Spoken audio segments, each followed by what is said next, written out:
Imposter syndrome can actually be a good thing. What? Bro, what are you talking about, man? So I was actually thinking about this earlier today, and I was like, this would be a perfect topic for an off-the-script video. Because that's kind of the point of the series, to capture raw ideas and share it, because it may help some of you who can relate to it. So that's kind of what I'm doing. So before we start, let me get a formal definition of imposter syndrome. Let me look it up real quick. All right. So according to Merriam-Webster Dictionary, imposter syndrome is a psychological condition that is characterized by persistent doubt concerning one's abilities or accomplishments, accompanied by the fear of being exposed as a fraud, despite evidence of one's ongoing success. And after reading that, it's like, how can that be a good thing? Let me give you a little bit of background of my experience with imposter syndrome. Long story short, I have imposter syndrome, and I've always had it growing up in high school, college, getting internships, getting a full-time job, and now as a creator and a software engineer who is about to start his own startup. There's definitely some level of self-doubt that I've had and always will have. I think that's due to the nature of just putting myself in positions that are difficult, challenging myself to do hard things, and surrounding myself with people who are better than me at whatever I do. So I look at it more as a symptom of my environment and what I'm trying to achieve, rather than an internal thing. And I think that's what distinguishes a healthy level of imposter syndrome versus an unhealthy level of imposter syndrome. I'll talk more about that distinction a little bit later, but first, I want to say that if you do have imposter syndrome, it might be because you are challenging yourself to do hard things, which isn't a bad thing.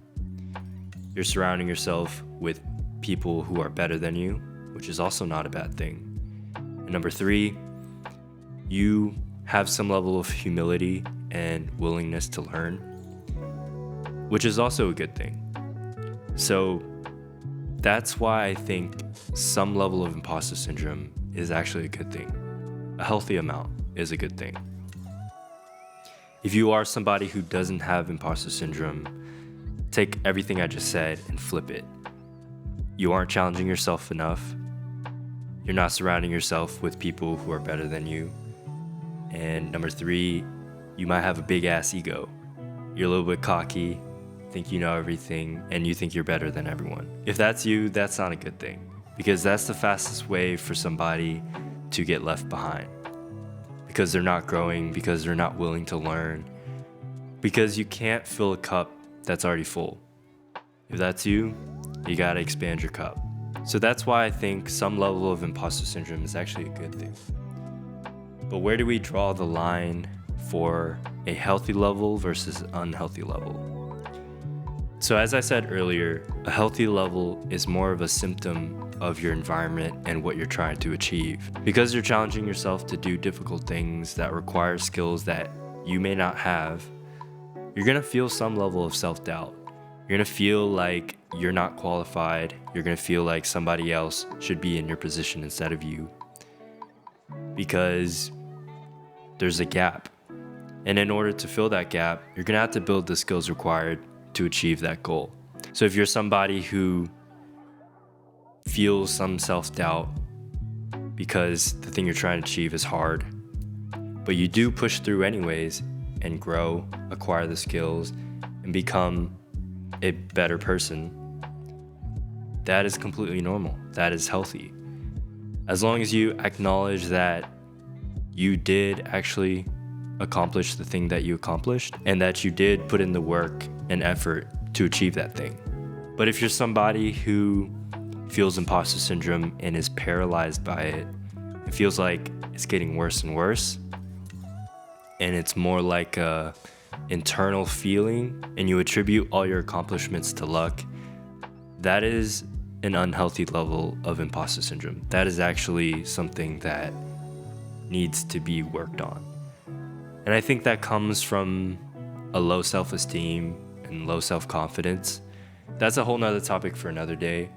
But the thing that I found that has helped with low self-esteem and confidence is to imagine the person you want to become and actually figure out a plan on how to get there, how to become that person.